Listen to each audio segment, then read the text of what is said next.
بسم الله الرحمن الرحيم. نحمده ونصلي على رسوله الكريم. أما بعد، أعوذ بالله من الشيطان الرجيم. بسم الله الرحمن الرحيم. خير الناس من ينفع الناس، أو كما قال رسول الله صلى الله عليه وسلم.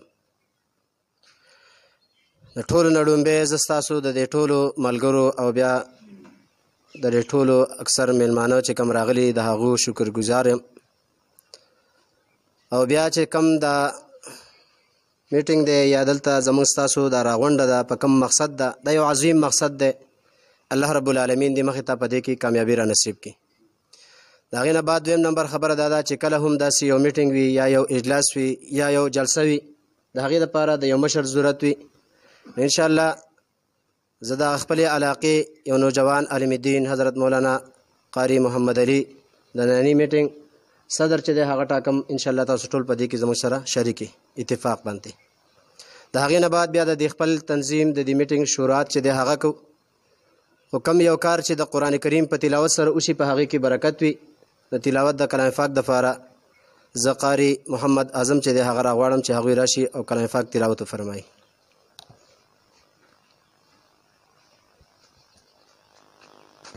أعوذ بالله من الشيطان الرجيم. بسم الله الرحمن الرحيم.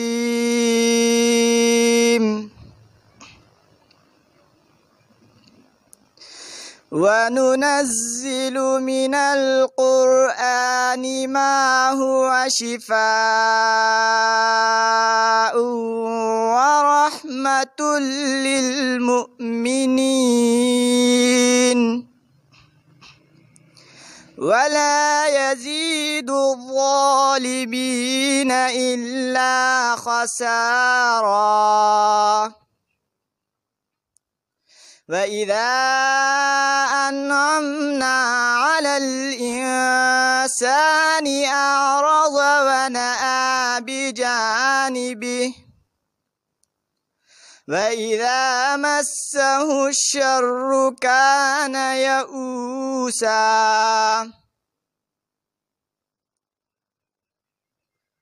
قل كل يعمل على شاكلته فربكم أعلم بمن هو أهدى سبيلا.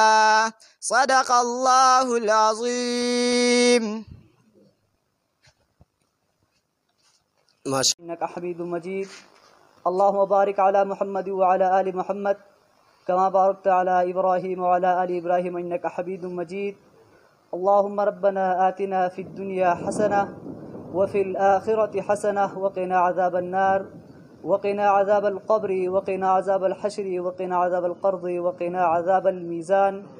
ربنا ظلمنا أنفسنا وإن لم تغفر لنا وترحمنا لنكونن من الخاسرين. ربنا إنك من تدخل النار فقد أخذيته وما للظالمين من أنصار. ربنا إننا سمعنا مناديا ينادي للإيمان أن آمنوا بربكم فآمنا. ربنا فاغفر لنا ذنوبنا وكفر عنا سيئاتنا وتوفنا مع الأبرار. وصلى الله تعالى على خير خلقه محمد وآله وأصحابه أجمعين برحمتك يا أرحم الراحمين.